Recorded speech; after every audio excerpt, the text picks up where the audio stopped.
பார்வையாளர் அனைவருக்கும் தமிழம் மலைவலியின் அன்பு வணக்கம். இன்று நாம் பார்க்க இருக்கின்ற தலைப்பு தமிழ் தேசிய பேரியக்கத்தின் நாம் தமிழர் தேர்தல் அரசியல் மீதான ஆதரவு, வரலாறு சொல்லுகின்ற செய்தி என்ன, தேர்தல் அரசியலில் இத்தகைய அணுகுமுறையினுடைய அவசியம் என்ன என்பது குறித்து தான் நாம் பேச இருக்கிறோம்.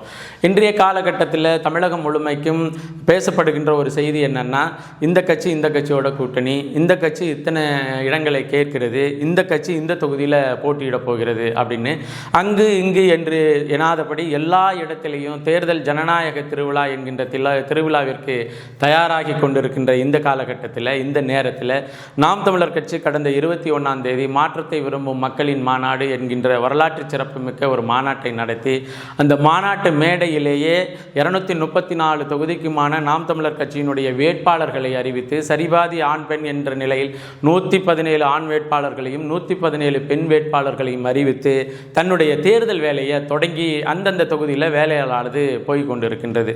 இந்த காலகட்டத்தில் தான் இந்த தேர்தல் அரசியல் தனித்தே நின்று நம்ம 1 இல்லை 2 இல்லை 3 இல்லை 5வது முறையாக நம்ம தனித்தே நிற்கின்றோம் என்கின்ற நிலையில் இங்கே தமிழக அரசியல் சூழலில் ஒரு முக்கியமான கார்ட்டூனானது வெளியானது. அந்த கார்ட்டூன் என்னென்னா, அந்த 3 கட்சிகள், தேசிய கட்சி, திராவிட கட்சி, இன்னும் நடிகர் அரசியல் என்கின்ற அந்த கட்சி ஒரு புறமும், இன்னொரு பக்கத்து தமிழ் தேசிய அரசியல் என்ற நிலையில் அண்ணன் சீமான் அவர்களினுடைய உருவத்தையும் அவருடைய கையையும் இன்னொரு புறத்தையும் வைத்து யார் பலசாலி என்று பலம் பார்ப்பது போன்ற ஒரு கார்ட்டூனானது வெளியானது. அப்போ அந்த கார்ட்டூன் என்ன சொல்லுதுன்னா, தேசிய திராவிட கட்சிகள், நடிகர் அரசியல் என்பதெல்லாம் ஒரு குழுவாக சித்தரித்து இதை எல்லாத்தையும், இந்த 3ஐயும் எதிர்க்கின்ற நாம் தமிழர் கட்சி தனித்தே நிற்கின்ற ஒரு நிலையில் இருக்கு, தனித்தே நிற்கிறது அப்படிங்கிற ஒரு நிலையில் அந்த கார்ட்டூனை வரைந்து வெளியிட்டிருந்தது. அது எல்லாராலையும் வரவேற்கப்பட்ட, அதாவது சித்தாந்த புரிதல் உள்ளவர்களுக்கு அந்த கார்ட்டூன் நல்லாவே புரியும். அதாவது இங்கே 2 கட்சி தான் போட்டியே என்று சொல்லுகிற கூட, நீங்கள் எல்லாம் ஒரே அணியில் தான் இருக்கிறீங்க, நாங்கள் தான் தமிழ் தேசிய அரசியல் என்கின்ற இந்த நிலையில் இருக்கிறோம் அப்படின்னு அதை புரிந்து கொள்ள நேரிடும்.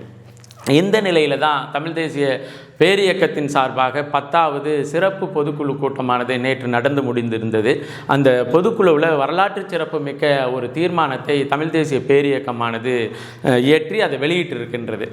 உண்மையில் தமிழ் தேசிய பேரியக்கம் குறித்து அங்கொன்றும் இங்கொன்றுமாக கேள்விப்பட்டவர்கள், ஐயா மணியரசன் அவர்கள் மூலமாக தெரிந்து கொண்டவர்கள், இவங்களுக்கெல்லாம் இது ஒரு ஆதரவு நிலைப்பாடு, ஒரு தேர்தல் அரசியலில் இருக்கின்ற ஒரு கட்சியை ஒரு இயக்கமாக இருந்து ஒரு இயக்கம் ஆதரிக்குது அப்படிங்கிற நிலையில் அந்த தீர்மானத்தை அணுகுவாங்க. ஆனால் உண்மையிலேயே தமிழ் தேசிய பேரியக்கத்தின் கடந்த கால வரலாறு, அது வளர்ந்து வந்த விதம், அவர்களுடைய அணுகுமுறை, கொள்கையில் நிற்கின்ற பிடிவாதமாக நிற்கின்ற அந்த அணுகுமுறை, இதையெல்லாம் பார்த்த ஒருவர்களுக்கு, குறிப்பாக தமிழ் தேசிய பேரியக்கத்தோடு நெருங்கிய தொடர்பு உடைய தமிழ் தேசியவாதிகளுக்கெல்லாம் இந்த தீர்மானமானது, இந்த முடிவானது, இந்த பொதுக்குழுவில் அவர்கள் நிறைவேற்றிய அந்த தீர்மானமானது வரலாற்று சிறப்புமிக்க தீர்மானமாக பார்க்கப்படுகிறது. உண்மையில் நாம் தமிழ் தேசிய பேராசான் என்று கடந்த காலத்தில் தேர்தல் அரசியல் மீது நம்பிக்கையற்று தேர்தல் நிலைப்பாட்டில் எந்தவித முடிவையும் எடுக்காது இருந்த காலகட்டத்தில் கூட தமிழ் தேசிய பேராசான் ஐயா மணியரசன் அவர்களை எல்லா இடத்திலையும் நாம் கொண்டாடி தீர்த்திருக்கிறோம். இந்த நிலையில் இந்த அறிவிப்பு அடுத்த நொடியிலிருந்து இணையதளம் முழுமைக்கும் தமிழ் தேசிய பேரியக்கத்தினுடைய இந்த முடிவை வரவேற்று மிகப்பெரிய சில பேரெல்லாம் அதாவது ஆனந்த கண்ணீர் வடிக்கின்ற அந்த பதிவெல்லாம் பார்த்தாங்க.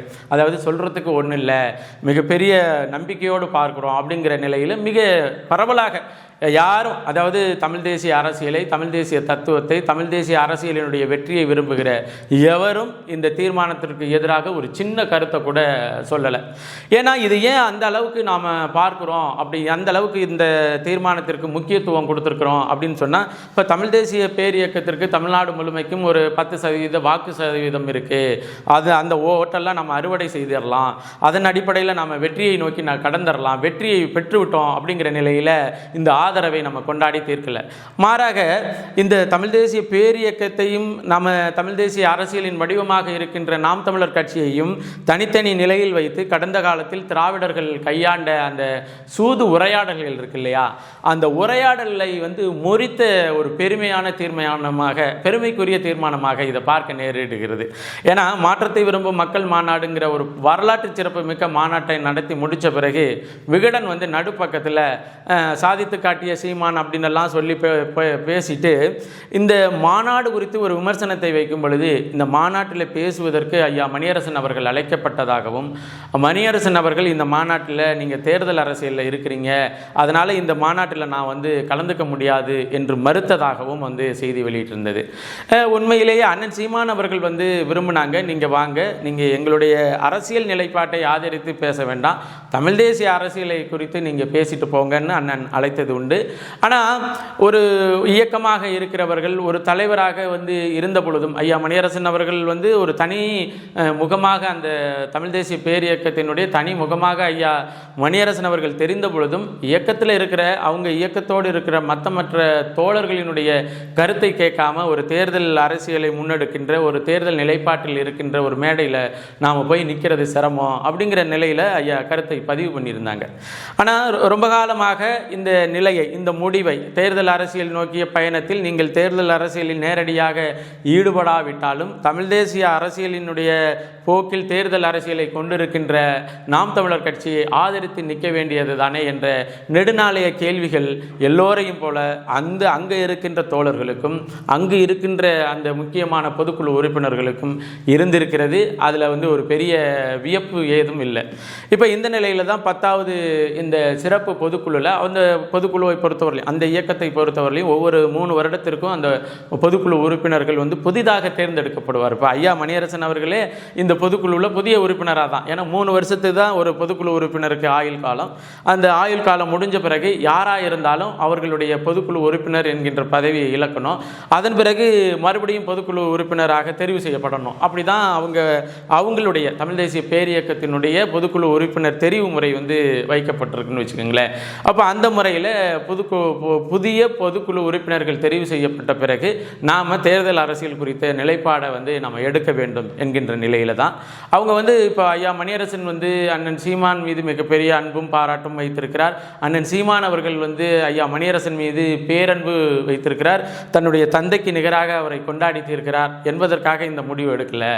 கூடுதலாக அதே இயக்கத்தில் வாக்குப்பதிவு, அதாவது வாக்கெடுப்பு நடத்தி எது பெரும்பான்மையாக நம்ம தேர்தல் அரசியலில் நாம் தமிழர் கட்சியை ஆதரித்து நிற்கணுமா வேண்டாமா அப்படிங்கிற ஒரு கேள்வியை வைத்து ஆம் என்கின்றவர்கள் எத்தனை பேர், இல்லை வேண்டான்னு சொல்கிறவங்க எத்தனை பேர் என்ற அளவில் வாக்கெடுப்பு நடத்தி பெரும்பான்மையின் அடிப்படையில், பெரும்பான்மையான பொதுக்குழு உறுப்பினர்கள், செயற்குழு உறுப்பினர்கள் தேர்தல் அரசியலில் நாம் தமிழர் கட்சியை ஆதரித்து நாம் செயல்பட வேண்டும், நாம் வாக்கு செலுத்த வேண்டும், நாம் அந்த கட்சிக்கு மற்றவரை வாக்கு செலுத்தும்படி கோர வேண்டும் என்கின்ற அந்த தீர்மானத்தை பொது வாக்கெடுப்புக்கு விட்டு பெரும்பான்மையின் அடிப்படையில் தெரிவு செய்திருக்கிறார்கள் என்பதுதான் ரொம்ப சிறப்பான செய்தி.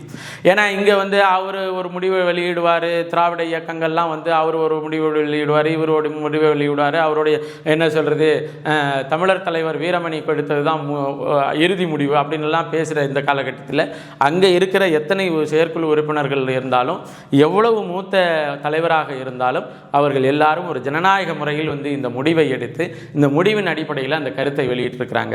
இப்போ இது தேர்தல் அரசியலில் நாம் தமிழர் கட்சிக்கு எவ்வளவு வாக்கு சதவீதத்தை உருவாக்கிவிடும். அதப்போ நிறைய, அதாவது திராவிட திடல் திண்ணிகள் எழுத ஆரம்பிச்சிருக்கிறது என்னன்னா, ஆமாம் இவங்க ஏற்கனவே 15% வாக்கை தமிழ் தேசிய பேரியக்கம் வச்சிருக்கு, இப்போ நாம் தமிழர் கட்சியை ஆதரித்த உடனே ஒரு பெரிய அமோக வெற்றியை பெற்றுவிட போகிறதா அப்படிங்கிற மாதிரி எல்லாம் திடல் திண்ணிகளும் அவர்களுக்கு 200 ரூபாய்க்கு வேலை செய்கின்ற உடன்பிறப்புகளும் எழுதுறதை நம்மளால் பார்க்க முடிகிறது. இவர்களை பொறுத்தவரையிலையும் ஒரு ஆதரவுங்கிறது அந்த தேர்தலில் அவங்க வாங்குகின்ற வாக்குக்கான ஆதரவாகவே கடந்த காலத்தில் பார்க்கப்பட்டதன் அடிப்படையில் அந்த புத்தி இருக்கு இல்லையா, அந்த புத்தியின் அடிப்படையில் அணுகிறது. ஆனால் இங்கே என்ன, நாம் இப்போ தமிழ் தேசிய பேரியக்கத்திற்கு அவர்கள் சொன்னது போல வாக்கு சதவீதங்கள் இல்லாவிட்டாலும் சரி, இந்த தேர்தல் அரசியல் களத்தில் தமிழ் தேசிய அரசியலோடு ஒரு இயக்கம் தன்னுடைய பக்க துணையாக இருக்கின்றது, தன்னுடைய ஆதரவை கொடுத்திருக்கின்றது. தேர்தல் அரசியல் நிலைப்பாட்டில் இதுவரை எதிர்நிலையில் இருந்த ஒரு பேரியக்கம் இன்னைக்கு ஆதரவு நிலையில் அந்த அரசியல் கட்சி வெற்றி பெறுவதற்கு நம்மால் ஆனதை செய்ய வேண்டும் என்ற அளவில் ஒரு தீர்மானத்தை நிறைவேற்றி இருக்குன்னா அது வரலாற்று சிறப்பு மிக்க தீர்மானம் தானே. அது இன்னும் நான் முன்னாடி சொன்னது மாதிரி தான். என்ன சொன்னோம் அப்படின்னு சொன்னால், இன்னும் அதாவது தமிழ் தேசிய பேரியக்கத்தினுடைய கடந்த கால நடைமுறைகளை மிக கூர்மையாக கவனித்து வருகிறவர்களுக்கு அவர்களுடைய திசைவெளி போக்கையே மாற்றுகின்ற ஒரு தீர்மானம் இது. அவர்கள் கடந்த காலத்தில் கடைபிடித்த அந்த கூறுகளை அதாவது எதற்காக எதன் தேவையின் பொருட்டு இதை மாற்றி இருக்கிறார்கள் என்று விவாதிக்கும் பொழுது உண்மையிலேயே வரலாற்று சிறப்பு மிக்க ஒரு தீர்மானமாக இது பார்க்க வேண்டும். ஐயா மணியரசன் கம்யூனிசம் குறித்தான அந்த விமர்சனத்தை வைக்கும் பொழுது ஒரு முக்கியமான செய்தியை பதிவு பண்ணுவாங்க. அதாவது சட்டைங்கிறது உடம்புக்கு தான் சட்டை போடணும், சட்டைக்காக உடம்பை நம்ம மாற்ற முடியாது, காலுக்கு தான் செருப்பு போடணும், கால் பெருசு இருக்குது, செருப்பு சின்னதாக இருக்குது அப்படிங்கிறதுனால அதை பயன்படுத்த முடியாது, அதே போல் செருப்புங்கிறது பெருசாக இருக்குது, கால் சின்னதாக இருக்குது, அது மாதிரி இன்னும் பயன்படுத்த முடியாது. அப்போது எது முக்கியமோ அதற்கு முக்கியத்துவம் கொடுத்து அந்த முக்கியத்துவத்தோடு இணைந்த இன்னும் ஒன்றை மாற்றத்துக்கு உட்படுத்த வேண்டிய அவசியம் இருக்குது அப்படிங்கிற மாதிரி. அதான் ஒரே அளவெடுத்து செய்த சட்டையில் எல்லோரும் போட்டுக்கிட்டு இருந்தால் அது ஒரு மாதிரி இருக்கும். அப்போ காலத்துக்கு ஏற்றார் போல் அந்த மண்ணின் மக்களினுடைய தேவைக்கு ஏற்றார் போல் அந்த தத்துவங்களும் புது வடிவத்தை பெற்றுக்கொள்ள வேண்டும் என்று கம்யூனிஸ்ட் கட்சிகள் குறித்து விமர்சிக்கும் பொழுது ஐயா மணியரசன் அவர்கள் அதை பதிவு பண்ணுவாங்க. அப்போ அந்த பதிவை தான் அதை தான் நாம் பார்க்கணும். தமிழ் தேசிய பேரியக்கமும் அதாவது அந்த இயக்கத்தினுடைய தலைவராக இருக்கின்ற ஐயா மணியரசன் அவர்களும் அவர் என்ன கடந்த காலத்தில் பேசினாங்களோ அந்த பேச்சுக்கு நேர்மையாக நிற்கிறாங்க. என்ன நேர்மையாக நிற்கிறாங்கன்னா, இன்றைய காலகட்டத்தில் தேர்தல் அரசியலை ஆதரித்து நிற்க வேண்டிய அவசியம் இருக்குது. அதாவது உடம்புக்கு தான் சட்டை, நம்ம ஏற்கனவே ஒரு அளவெடுத்து ஒரு சட்டையை செஞ்சு வச்சுட்டோம்னுட்டு உடம்பை மாற்ற முடியாது அப்படிங்கிற நிலைப்பாட்டின் அடிப்படையில் தான் தமிழ் தேசிய பேரியக்கமானது இந்த நிலைப்பாட்டுக்கு, அதாவது தேர்தல் அரசியலில் வருகின்ற 2026 சட்டமன்ற தேர்தலில் நாம் தமிழர் கட்சி ஆதரித்து நிற்பதும் அந்த கட்சிக்கு வாக்கு செலுத்தும்படி அவர்கள் சார்ந்தவர்களை கோரிக்கை வைப்பதுமான முடிவு இந்த நிலைப்பாட்டின் அடிப்படையில் தான் வந்தது. உண்மையில் இப்போ சமீபத்தில் இறந்து போன நல்லக்கண்ணு மாதிரி ஒரு தியாகி நீங்கள் பார்க்கவே முடியாது. நல்லக்கண்ணு மாதிரியான அவருடைய தியாகத்தை, அவருடைய நேர்மையை, அவருடைய போராட்ட குணத்தை எல்லாத்தையும் நம்ம உயர்ந்து கொண்டாடுறோம், உயர்ந்து தீர்க்கிறோம். ஆனால் அந்த தியாகம், அந்த போராட்ட குணம், அந்த நேர்மை, அந்த பண்பு, அந்த நல்லக்கண்ணு என்ற ஒருவரை தாண்டி பொதுமக்களுக்கு பயன்படும் வகையில் அந்த கட்சியினரால் எடுத்து செல்லப்பட்டதா அப்படிங்கிற ஒரு கேள்வி தான் பிரதானப்படுகிறது. ஏன் அந்த கேள்வியை நாம் இப்போ கேட்கணும்னா, நல்லக்கண்ணு நேர்மையானவர், ஆனால் நல்லக்கண்ணை ஒரு அடையாளமாக வைத்து கொண்டு இருந்த கம்யூனிஸ்ட் கட்சியினுடைய நிலை என்ன? நல்லக்கண்ணு வரலாற்றிலேயே இன்னும் சொல்லப்போனால் ஒன்றுமே அடிப்படை தகுதியே இல்லாத கலைஞர் கருணாநிதி அவர்கள் தான் போட்டியிட்ட அனைத்து தேர்தலிலும் வெற்றி பெறுகிறார். ஆனால் இந்த நேர்மையின் உருவமாக இருக்கின்ற, தியாகத்தின் உருவமாக இருந்த ஐயா நல்லக்கண்ணு அவர்கள் தான் போட்டியிட்ட 3 தேர்தலையும் தோல்வி அடைகிறாரு. அந்த தோல்வியை அவருக்கு பரிசீலித்தது திராவிட முன்னேற்ற கழகத்தின் தலைமையிலான கூட்டணி. ஆனால் இந்த தோல்வியை, இவ்வளோ பெரிய மனுஷனை தோற்கடிச்சிருச்சே, இந்த திராவிடம் தோற்கடிச்சிருச்சே அப்படிங்கிற எந்தவித குற்ற உணர்ச்சியும் இல்லாமல் ஐயா நல்லக்கண்ணை தன்னுடைய கட்சியினுடைய அடையாளமாக வைத்துக்கொண்டு திராவிட முன்னேற்ற கழகத்தில் தேர்தல் உடன்படிக்கையில் ஈடுபட்டு 15 கோடி என்று பங்கு பிரித்து கொண்டு இவர்கள் நல்லக்கண்ணு அவர்களினுடைய அந்த நன்மதிப்பை, தியாகத்தை மக்களினுடைய வளர்ச்சிக்கு பயன்படுத்தவே இல்லை, மாறாக தங்களுடைய கட்சியினுடைய அடையாளத்தில் ஒன்றாகவே வைத்து கொண்டார்கள். அப்போது அது போன்ற ஒரு சூழலில் இருந்து தான் ஐயா மணியரசன் அவர்களினுடைய இந்த முடிவு வேறுபடுது. இப்போது தேர்தல் அரசியலில் இருக்கிறவங்களே இதை கொண்டு போய் மக்களுக்கு பயன்படக்கூடணும், நல்லக்கண்ணு என்கின்ற ஒரு மகத்தான மனிதன் கொண்டிருக்கின்ற இதயத்தில் அவர் கொண்டிருந்த அரசியல் மக்களினுடைய பயன்பாட்டிற்கு பயன்படாமல் போய்விட்டதுக்கு காரணம் என்னென்னா, நல்லக்கண்ணு அவர்களினுடைய அதாவது அவருக்கு பிறகான கம்யூனிஸ்ட் கட்சியினுடைய அரசியல் நல்லக்கண்ணு சித்தாந்தம் எதெல்லாம் மனசில் வச்சுருந்தாரோ அதற்கெல்லாம் எதிராகவே நடந்து கொண்டது. அந்த நிலையில் தான் ஐயா மணியரசன் அவர்கள் நல்லக்கண்ணிலிருந்து எந்த வகையில் மாறுபடுகிறார் என்றால், அவர் ஒரு கடந்த காலத்தில் ஒரு நிலைப்பாடு வச்சுருந்தார். ஒரு நிலைப்பாடு, தேர்தல் அரசியல் நாம் தேர்தல் அரசியலுக்கு எதிராக தான் இருக்க போகிறோம் அப்படின்னு ஒரு கிட்டத்தட்ட 30 வருட இயக்கத்தை கட்டி காத்து வந்திருக்கிறார்.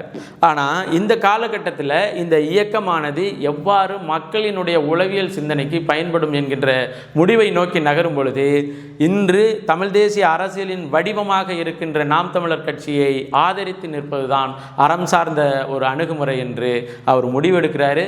அதன் அடிப்படையில் தான் இந்த தீர்மானம் தீர்மானம் நிறைவேற்றப்படுகிறது. நல்லக்கண்ணு ஐயா செய்யாததை, செய்ய மறந்ததை ஐயா மணியரசன் அவர்கள் செய்திருக்கிறார் என்று நாம் எதை வச்சு சொல்கிறோம் அப்படின்னு சொன்னால், அவரை கடைசி வரல அவருடைய நேர்மையை, அவருடைய தியாகத்தை, அவருடைய தூய பண்பை கம்யூனிஸ்ட் கட்சி தன்னுடைய பாக்ஸுக்குள்ளேயே வச்சிருச்சு. கம்யூனிஸ்ட்னு சொல்லிட்டு ஒரு பாக்ஸ் போடுவாங்க இல்லையா, வலது இடதுன்னு ஒரு பாக்ஸ் போடுவாங்க இல்லையா, அந்த பாக்ஸுக்குள்ளேயே அவருடைய தியாகத்தை, அவருடைய அரசியல் நேர்மையை, அவர்களுடைய அரசியல் சித்தாந்தத்தை வச்சு கடைசி வரையும் நல்லக்கண்ணு என்கின்ற மாமனிதரினுடைய தியாகத்தை மக்களுக்கு பயன்பட விடாமல் தடுத்து அந்த கட்சியினுடைய அடையாளமாக வைத்து அவரை கரை சேர்த்து விட்டது. ஏன்னா அதாவது தன்னுடைய இறுதி காலகட்டத்தில் எல்லா நிகழ்வுக்கும் ஐயா நல்லக்கண்ணு கலந்துக்கிட்டாரு, கட்சி சார்பற்ற நிகழ்ச்சியிலெல்லாம் கலந்துக்கிட்டாரு. அப்போது அவரை ஒரு கட்சியின் அடையாளமாக வைத்திருந்ததே தவிர அந்த கட்சி மாறாக பொதுமக்களினுடைய உளவியலுக்கு தகுந்த அரசியலை அவரை பயன்படுத்தி இந்த கம்யூனிஸ்ட் கட்சி எடுக்க தவறியது. அந்த நிலையில தான் ஐயா மணியரசன் அவர்கள் எடுத்திருக்கின்ற இந்த தேர்தல் அரசியல் ஆதரவு நிலைப்பாடுங்கிறது உண்மையிலேயே வரலாற்று சிறப்புமிக்க ஒரு தீர்மானமாக பார்க்கப்படுகிறது. தமிழ் தேசிய அரசியலில் இருக்கின்ற எல்லாருக்கும் நல்லா தெரியும், இது ஒரு மாரல் சப்போர்ட்னு சொல்ல இல்லையா, ஒரு உளவியல் கூடுதல் பலத்தை நமக்கு கொடுத்திருக்கு அப்படின்னு சொல்லலாம். இந்த முடிவை ஆதரித்து ஓட்டு போட்ட, அதாவது அவங்க நடந்த அந்த சிறப்பு பொதுக்குழு இந்த கூட்டத்தில் நாம் தமிழர் கட்சியை ஆதரித்து நாம் செயல்பட வேண்டும் என்ற முடிவுக்கு ஆதரவாக வாக்களித்த அனைத்து உள்ளங்களுக்கும் நமது புரட்சி வாழ்த்துக்கள். கண்டிப்பாக அவங்க உளவியலாக ஒரு சிந்தனை இருந்திருக்கும், இந்த கட்சி வளர வேண்டும் இருக்கும், இவர்கள் இந்த மண்ணில் மாற்றத்தை உருவாக்குவார்கள் என்ற நம்பிக்கை இருந்திருக்கும். அந்த நம்பிக்கையின் அடிப்படையில் தான் கடந்த காலத்தில் தனது இயக்கம் கொண்டிருந்த சித்தாந்தத்தை நாம் மறுபரிசீலனைக்கு உட்படுத்தி அதை மாற்ற வேண்டும் என்ற முடிவுக்கு வாக்கு செலுத்தியிருப்பார்கள். அப்படி வாக்கு செலுத்திய அனைவருக்கும் நமது புரட்சி வாழ்த்துக்கள். உண்மையிலேயே அதற்கு இல்லை, நம்ம தேர்தல் அரசியலை ஆதரிக்க வேண்டான்னு நினைக்கிறவங்களுக்கும் இந்த இந்த இந்த இணைப்பு இருக்கு இல்லையா, இந்த ஆதரவு நிலைப்பாட்டுக்கு நாம் தமிழர் கட்சி 100% நேர்மையாக நின்று நீங்கள் இந்த மண்ணில் நிகழ்த்த நினைத்த அனைத்தையும் நிகழ்த்தி காட்டும் என்று நாம் உறுதி கூறுகிறோம் என்பதை பதிவு செய்து, தமிழ் தேசிய பேரியக்கத்தினுடைய ஆதரவு உளவியலாக தமிழ் தேசிய தேர்தல் அரசியலில் மிக முக்கியமான இடத்தையும் பங்கையும் வகிக்கின்றது. இன்னும் சொல்லப்போனால் இப்போ நான் போட்டியிடுகின்ற திருவையாறு சட்டமன்ற தொகுதியில் தமிழ் தேசிய பேரியக்கத்தினுடைய தலைவர் ஐயா மணியரசன் பிறந்த ஊரும் இருக்கின்றது. இன்னும் சொல்லப்போனால் அந்த பேரியக்கத்திற்கு என்று கணிசமான ஆதரவாளர்கள் உள்ள ஒரு சட்டமன்ற தொகுதினா அது திருவையாறு சட்டமன்ற தொகுதி தான். அதனால் உறுதியாக இந்த மண்ணில் நம்மளுடைய வெற்றிக்கு அந்த ஆதரவு நிலைப்பாடானது மிகப்பெரிய பலமாக அமையும் என்பதை பதிவு செய்து, இந்த நிலைப்பாட்டை எடுத்து வரலாற்று சிறப்புமிக்க ஒரு திசைவெளி போக்கை கையாண்டு கொண்டிருக்கின்ற தமிழ் தேசிய பேரியக்கத்திற்கு மிகப்பெரிய புரட்சி வாழ்த்துக்களும் நன்றிகளையும் பதிவு செய்து மீண்டும் ஒரு காணொளி பதிவில் இணைவோம். நன்றி, வணக்கம்.